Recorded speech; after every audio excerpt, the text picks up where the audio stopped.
Berdasarkan keputusan Presiden nomor 170/P tahun 2024, Kepala Badan Standarisasi Instrumen Pertanian Kementan, Fajri Jufri sebagai penjabat Gubernur Sulawesi Selatan.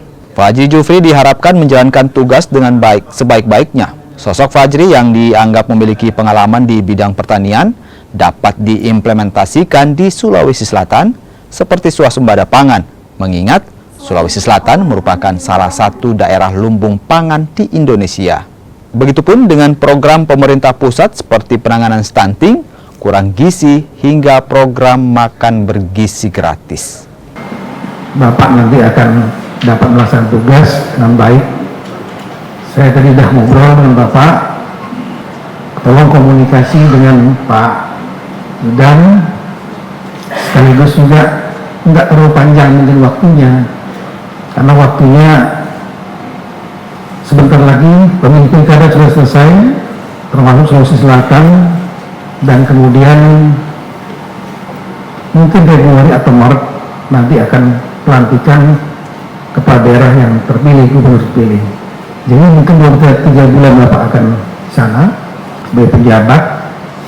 Silakan Pak Nidang turunkan hal-hal yang penting di samping hal-hal yang rutin.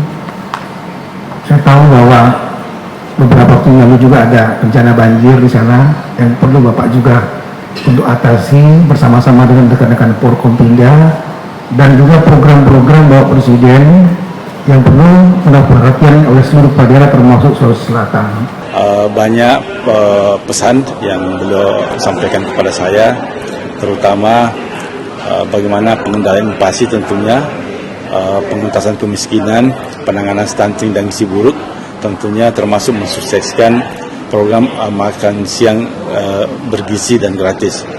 Dan beberapa program tentunya seperti swasembada pangan dan energi, ini juga menjadi fokus perhatian Bapak Presiden dan Menteri Pertanian untuk segera swasembada. Dan kita tahu Sulawesi Selatan salah satu lumbung pangan nasional.